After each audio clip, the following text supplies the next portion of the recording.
Hello. Hello. Hey Welcome. guys, how's it going? Good. Good. How are you? Welcome to Clock Combos. Thanks It's a so much. pleasure to be here. Yeah, this will be a great episode to kind of see the other side of things. So today we're here with Danny Miranda, who is also the host of a podcast, The Danny Miranda Show. So welcome, Danny. We're really excited to have you today. I'm so honored and grateful that you guys thought of me and bringing me on today. I'm really excited. Hey guys, this is Sheila and Maya Dunn, and you're listening to Claw Combos.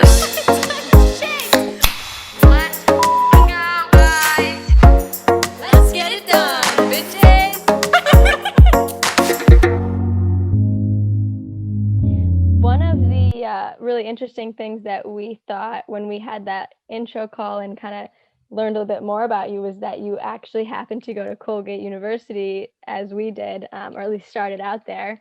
So we wanted to start off with talking about like how you think college prepared you for what you're doing now. Yeah, I have such a nuanced perspective on college because, you know, on one hand, I'm super grateful for all the friends that I made and the things that I learned. But on the other, I kind of look at it like, wow, like, was that really worth it in 2020, or 2021? So I don't know. College is one of those things where I see a lot of benefits as like a growing time for human beings, like 18 to 22. And also it's a time when you're just exploring and figuring out life. So yeah, I mean, I have a nuanced perspective about it, but overall, I'm really grateful for going to Colgate. I'm grateful for going to Binghamton shortly thereafter. So yeah, no complaints here. Just kind of out of curiosity, one of the things we talk about a lot is like the future of higher education and kind of like the trend of a college degree. Do you have any thoughts on that? Like what you think the future will look like? Yeah, I don't foresee my children going to college the traditional way, but I think the top tier, like the Harvards, the Colgates of the world, may still be around. I just don't. I think the middle ground is going to get replaced. Is how I see it working out. But what do I know? I'm just a 25-year-old kid. That's an interesting take. Yeah, who knows how it's going to be, but it's definitely going to have to evolve. Not sure exactly what it looks like, but that's fascinating. And so you mentioned kind of doing things the traditional way. From what I've read online and stuff, it doesn't seem like too much of your path has been super traditional. And so I read somewhere that you were doing e-commerce drop shipping for a little bit. Could you talk about that? Yeah, absolutely. I mean, when I graduated college, the first thing I said to myself was, I don't want to work for anyone ever. And e-commerce was the first thing that grabbed my mind and grabbed my attention. And I just went into it hard. I learned everything I could about it, just Shopify, Facebook ads, all that stuff.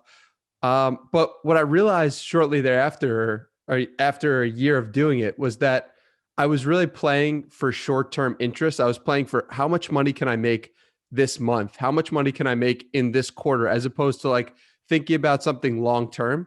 And when I realized that everything that I was doing was so short-term focused, it made me question my incentives for doing it. It made me question if I should really continue doing it. And it was a difficult conversation because I'd built up so much of my identity around drop shipping and e-commerce, at least online and to my friends in person as well. So it was tough for me to step back and realize that that's not something I wanted to pursue, or at least that's not something I wanted to pursue anymore. I don't know if I'll be doing e-commerce in the future, but it was at that time when I realized like I need to go in a different direction. I need to find a new way. Right. Yeah, that's really interesting, especially I feel like I can relate to that in work doing a lot of e-commerce in college and out of college, like really looking at what is long-term sustainable growth you're able to Yeah. produce versus like, yeah, I can sell, whatever products, but it's not necessarily that long-term growth. So how did you did you just decide to stop and you kind of just cut it off? Yeah. I had saved up a bunch of money, cut it off. And the first thing that I thought I was going to do was become a personal trainer. And I was training a few of my buddies from college, and thought I was going to do that. And then COVID hit and there wasn't any gyms to train at. And I said to myself, oh my God, if we enter a recession or a depression, like no one's going to hire a personal trainer. So I don't know if I'm going to go down that route. And so I just started putting out content online, and that led to just writing blog posts and tweets and connecting with people. And that led to a podcast. And now we're here a year later, and it's crazy how everything works out. Had you always been kind of pushing content, and because I know you have an audience on Twitter, is it like 15,000, followers on Twitter?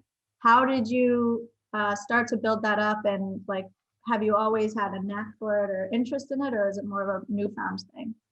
Yeah, so I actually was posting on Twitter since probably 2009, in the sense of like I had different websites when I was in 8th grade and 10th grade, and I would use Twitter because I really like to write, and writing was like my natural way of expressing myself. So I was familiar with Twitter. And then what the account that you see today started talking about dropshipping in 2018. And I built that up to 7,000 people following me. And then I just cut it off in the sense of I stopped doing dropshipping. And then once I started to talk about happiness and pursuing the highest version of yourself and fitness and all this stuff, then people stopped following me. And I think my followers went from 7,000 to 6,000, but I knew what I was talking about was right in my heart. So I was just like, it's all good. And now we're just on a new journey. Was there a reason you picked like that as your focus for content, that kind of like pursuing your dreams and, success and stuff? Yeah, it was I wanted to express who I truly was on the internet. And this is really like, this is me expressing who I am. And when you're expressing who you are, it allows you to be free and talk about whatever you want. And it allows you to just move quickly. I think when I was talking about e-commerce, I was like hiding aspects of my personality and hiding who I was because I didn't really know myself that well. So it was from listening to myself, from learning more about myself, that I realized like, these are my interests. This is what I like to do. And there were elements of that in the e-commerce journey, but it's more now about like connecting with yourself, loving yourself, and just making sure that you are pursuing the highest version of yourself in whatever capacity that may be. I love that. I noticed is that an iconic painting in the background there, the One Life? Yeah, it's a Gary V One Life iconic. That's great that you caught that. Yeah, and I love the Danny Miranda Podcast painting right there as well. That's great. So you've been creating content really, is it full time now for about a year or? Yep. Okay. Exactly. So what have you learned kind of transitioning into the world of podcasting and also, blog writing, having your own website, newsletter, things like that? What has been, this is a general question, the biggest thing you've learned in the past year about being a full-time content creator? The biggest thing I've learned is that unless you are expressing a true version of yourself, it'll never work. Like if you are trying to put on a persona of this is who I am and this is what I talk about, it just isn't going to work. And I've seen people and talked to people in the past year who aren't actually expressing who they are, and who they are in real life is different than what they're presenting online. It's just not going to work. And I didn't realize that, right? And it's only from listening to myself in meditation and listening to myself and figuring and journaling and figuring out who I was and what I wanted to give to the world. Like it can't be about money. It has to be about like, who are you? Like, who are you at your core? What do you want to give the world? And if you have a message that you want to bring, like, then it'll work. Then you could do it for a long time, but it won't work unless you're really you. Does that make sense? Absolutely. Yeah, for sure. It's something that we talk a lot about too, just as sisters, and kind of blending our unique personalities and then also coming together through this podcast. We have White Claws and business. It's like tying it together, but not trying to be like too something that we're not. We're not extremely, we want to be both entertaining and informative. It's finding that balance of who we really, truly, are and want to express. Yeah. And on that point, like you guys are young. Like I'm young. Like if we change as people, like that's okay. Like if we're the same from 20 to 30, like then maybe that's a problem. Like, and the thing that people like on the internet is consistency, right? Like they want to know if they're going to your profile, then I'm going to get this type of content. Well, what if you change as a person, you know? And so being open to yourself and being open to change, I think is really important. For sure. And then you'll attract that type of audience wherever, however you evolve. Right. Yeah, exactly. One thing I'm just noticing you're really expressing about is, or emphasizing, is being true to yourself. So this is kind of a more deep question, but what is the hardest part about finding yourself? Like, what's the hardest part about staying true to yourself? Because we kind of, that can be something people struggle with as well. Yeah. The hardest part about it is making time for it on a consistent basis, right? Like every morning when I wake up, I meditate for 60 minutes straight. And when I started doing that, I was like, that is crazy. Like who could ever do that? Like the most I'd ever meditated for was 20 minutes before. So and the thing is, like from consistently doing the practice, I've learned more and gone deeper on things that I've done in the past and things that I want to do in the future and who I am in this moment. So it's like only from carving out that time, which is difficult to do, for a lot of people and for me as well. So I would say carving out that time is by far the most difficult part of it. And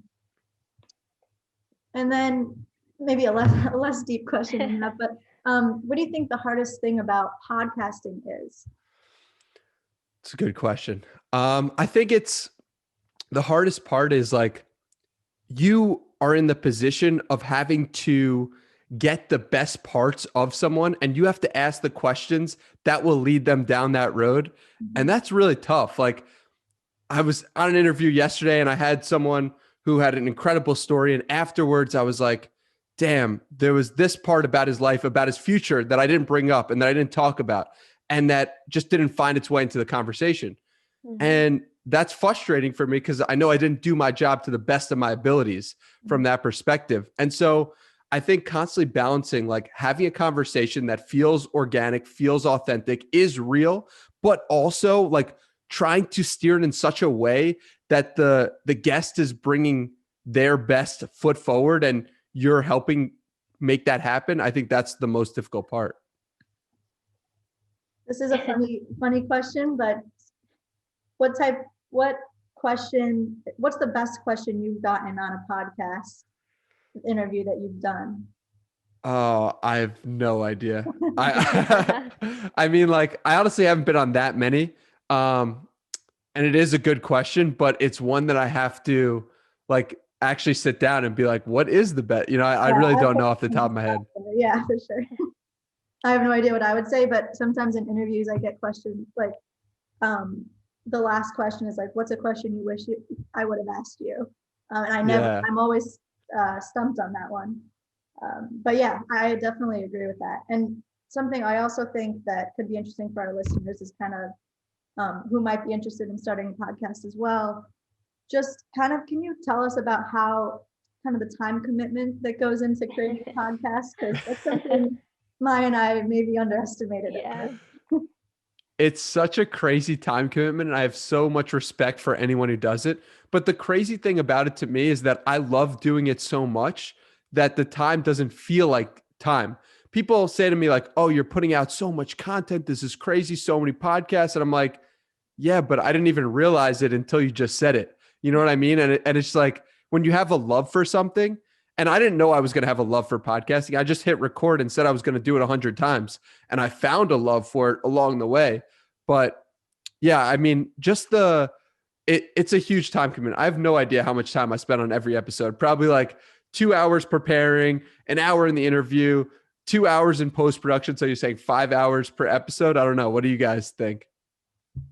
Sounds about right. The editing part has definitely been accelerated since we've learned a lot. The first time, yeah. The first time we tried editing a video, that was miserable. No, it was super fun, but we were like, what are we doing? It's a skill for sure. And you get better and better at it the more you do it. Mm-hmm. That leads perfectly into kind of our next question, which was just about how you mentioned quantity leads to quality, which I love. I sort of use a similar approach in my I have a digital marketing practice. So what do you mean by that, and how has it been incorporated into your podcasting? Yeah, I think when you're first starting anything, you get overwhelmed because you look at the best who are doing it and you're thinking to yourself like, that person is A+ quality. That person's amazing at what they do. Mm-hmm. And like, let's say you're starting a podcast and you look at people like Tim Ferriss, right? And you're like, how does he do that? Like, it's an incredible podcast. And it's overwhelming. So my way around that is to then, instead of thinking about quality and how good something is, I try to think of something I can directly control, and that's quantity. I can control how many interviews I record. I can control how many interviews I put out.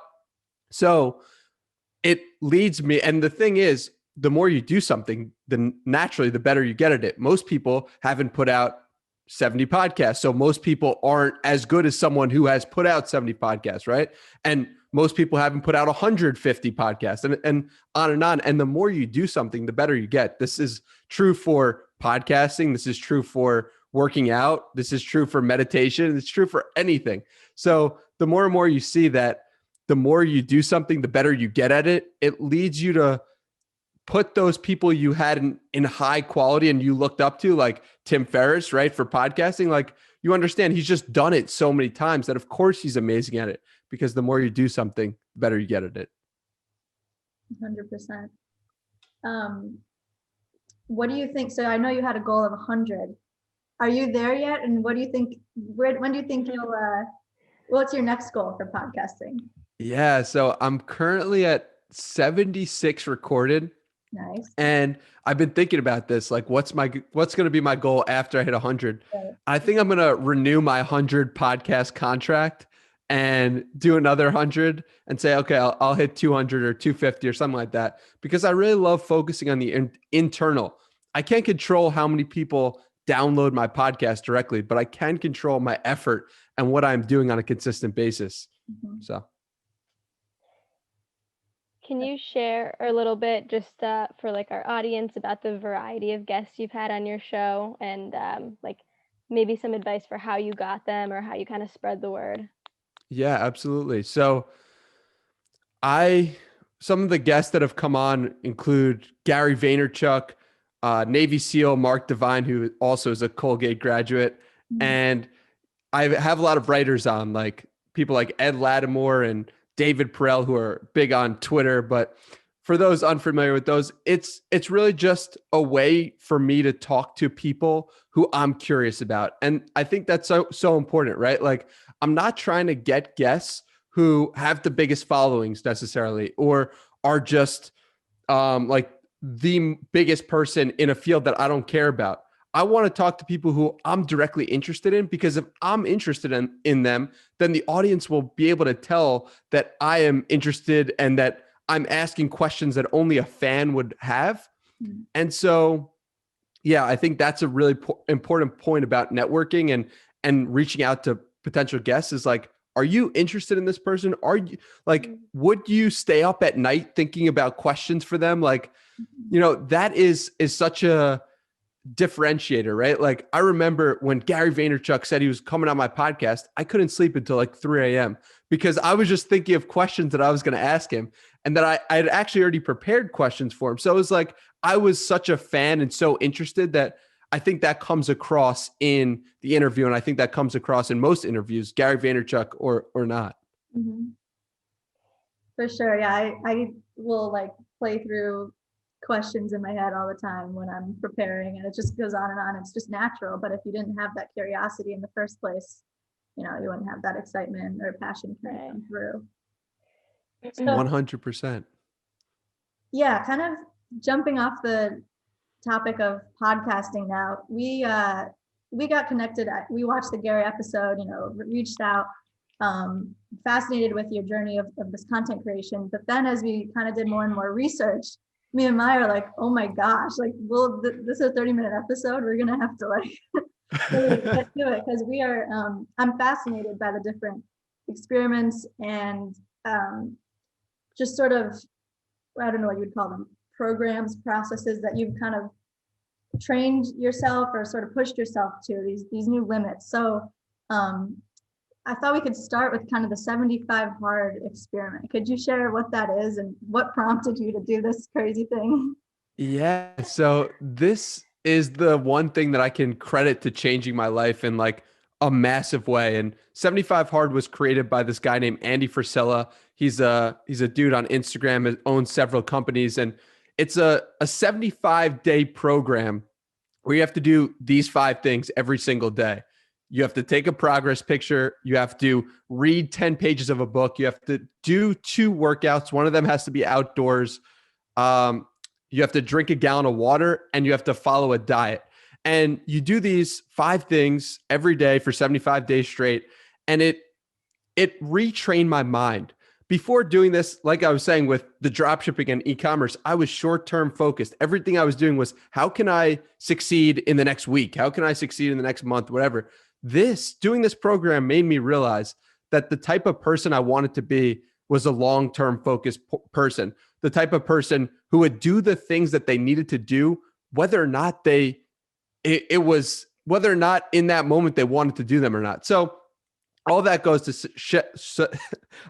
to say, like, I get so excited talking about this program. It really, because it really changed my life, and everything I'm doing now is a result of doing that program for the first time. So yeah, that's a little bit about it.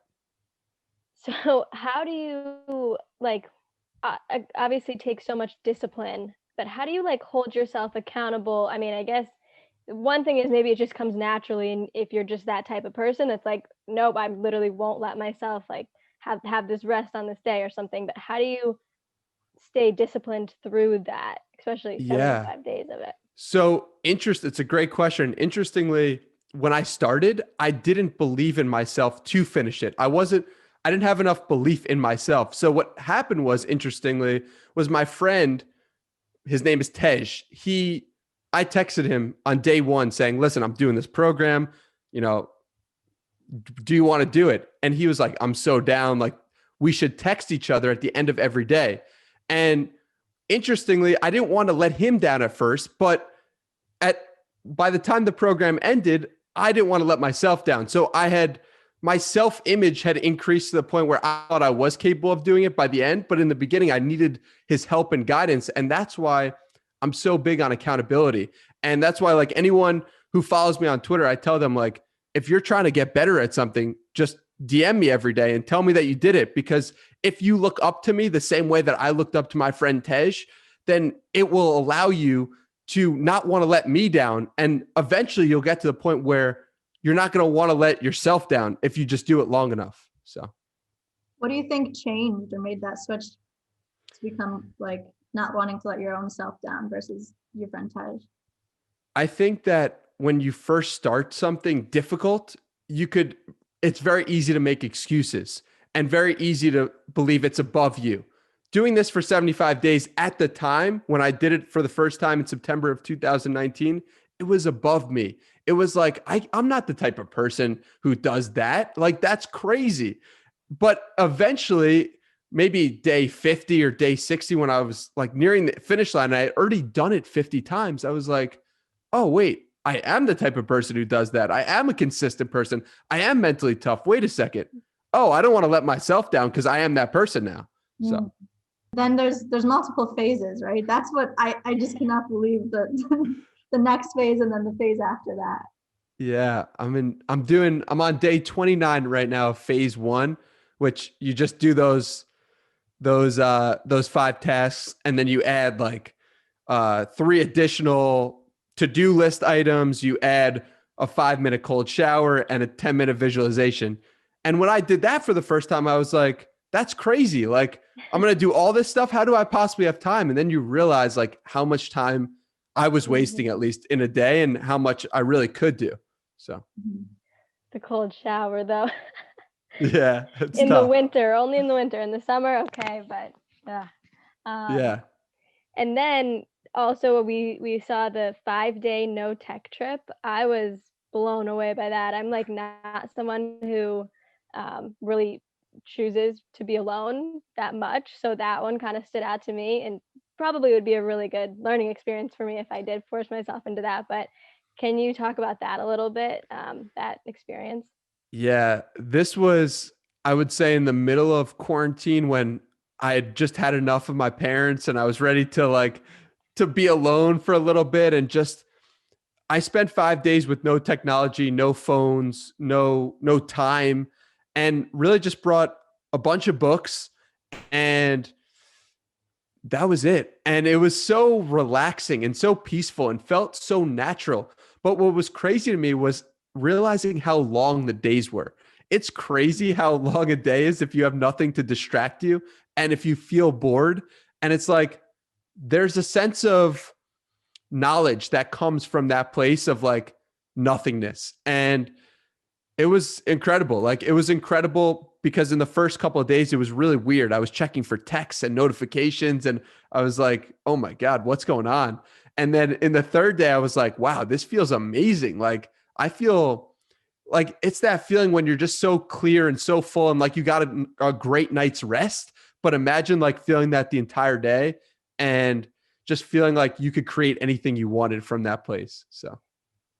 Yeah, I was really interested, specifically what you wrote about creating a new character. I think you said like on day 2 or day 3, you felt like you could like transition to any character. Can you talk about like what you meant by that? Yeah. So we are constantly getting reminded of who we are. Like when I wake up and check my phone, people are calling me Danny and they're talking to me and acting and reminding me of who I am. But the thing is, what if you woke up and no one reminded you of who you were? It's a weird thing to think about because most of us haven't experienced that. And I've never experienced that other than this trip. And it was crazy because I was like, holy smokes, no one is reminding me that I'm Danny. And now I can create a different version of Danny. Now I can go to a different place. And it's actually when I solidified the idea for the podcast, I was going to be like, okay, I'm going to ask this guest and this guest and this guest. And it's crazy looking back at that notebook because so many people that were so like, how would I ever speak to them? Like Gary Vaynerchuk, for example, who was on the list of my first 100 guests that I wanted to reach out to back in August when I hadn't even created one podcast. Then I actually interviewed him and a bunch more people like that. So it's really crazy how life works. It's like, if we can maybe create a new character for ourselves, can we then create that in real life? I mean, I think so. You've talked a little bit about what you can control and what you can't control. You're kind of mentioning, you can create, it kind of almost reminds me of like your destiny. Do you believe in like fate, destiny? What, like, are you fully in control of your future? That's sort of like, philosophical stuff, but I'm curious of your kind of opinion on that. Yeah, it's a great question. And from how I choose to believe it and how I choose to think is like, we can shape our reality and we can shape our future in any way we choose. And I also just believe that having that belief allows you to come into life with a sense of optimism and hope that you might otherwise not have had. So if you think like everything is destined and like I can't do anything about it, then you're like, oh, well, why should I even try? Why should I even care? But if you think, okay, I can control my future, I can change the circumstances in my life. And you know that to be true because you look at so many people who have overcome incredibly harsh circumstances. If you come at it with that perspective, it's like, okay, well, let's get to work. Let's do things. So yeah, that's how I think about it. And do you think that 5 days of that no tech trip was the perfect length? Or because I'm thinking to myself, it would be tough for me to not respond to emails for 5 days in any circumstance. But, would you think a weekend, or you really would encourage a 5-day trip if someone were to try that?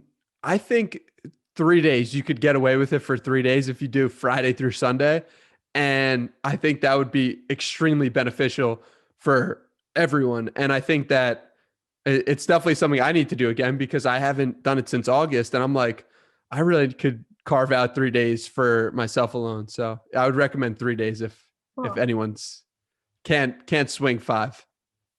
The meditation as well was the other thing we were curious about, and was reading up on just like the pandemic and how much meditation has really taken off. I think there was a 3,000% increase in meditation apps in 2020. Wow. Yeah, crazy. So you're doing the 60-minute meditation every morning. How did you work up to that, and what have been kind of the takeaways from that? Yeah, so I started doing 20 minutes in the morning because my friend Tej said, listen, I do meditation. I was like, okay, if he does it, I respect him. Like, let me just try it. And I hated it. Like, it was awful. The first 3 months of doing it, I was like, why am I doing this? This is pointless. And I was living in San Diego at the time.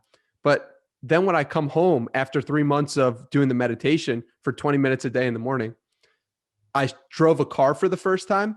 And when I stopped at a red light, I noticed my body get anxious. And I said to myself, whoa, that's weird. Like, I just noticed something happen in my body that was happening every single time that I was at a red light. And I just never noticed it. But doing the meditation in the morning allowed me to notice stuff like that. And I mean, I worked up, I did 20 minutes for probably 6 months. And then after that, I did 20 minutes morning and night. And then after a month of that, I went to 60 minutes straight in the morning. And it's just like a free therapy session. It's crazy. Like, I'm walking around today, but like, I've already been to a therapist. I've already gone through the issues in my mind, the back of my mind that I otherwise wouldn't have thought about. Right. And that's an unfair advantage. If you think about it, like, if every person went to a therapist like every single day, we'd live in a much different world. And I can't impact every single person to do that or affect every person, but I can control myself. Mm-hmm. And so that's kind of how I think about it. And it's had a tremendous effect. And it's like, it's been the most important habit that I do on a consistent basis that has the biggest returns for every single interaction I have in any given day, and makes me more calm. It makes me a better podcast host. It makes me better at working out. It makes me better in every single situation. So can't recommend it more. Wow. Yeah, I've heard that similar advice time and time again, but I think this, you're very persuasive. I think I gotta really give it a try. And the first thing that I would recommend is, like, don't beat yourself up if at first it doesn't feel natural. It's not supposed to feel natural. Like, it's like working out, right? Like, if you feel weak at first or you feel slow, whatever it may be, it's okay. Like, you have to try it for 3 months. You have to try it for a set amount of time and say to yourself, okay, I'm going to do this consistently for this amount of time. And then I'll judge the results. If it's not for me after this time, then I won't do it anymore. But I suggest like 3 months to start with, or a month, something like that. Awesome. Well, yeah, thanks so much, Danny. I think that kind of wraps it up. Well, thank you for having me. Thank you for your thoughtful questions and research. I really appreciate it. You guys are great at this, and keep doing what you're doing. Awesome. Thank you. And guys, check out the Danny Miranda Podcast. I don't know, Danny, if you want to share how they can find it. All on those podcast players, YouTube, whatever it may be. Just search it wherever. Yeah, for sure. Awesome. Awesome. Thanks so much, Danny.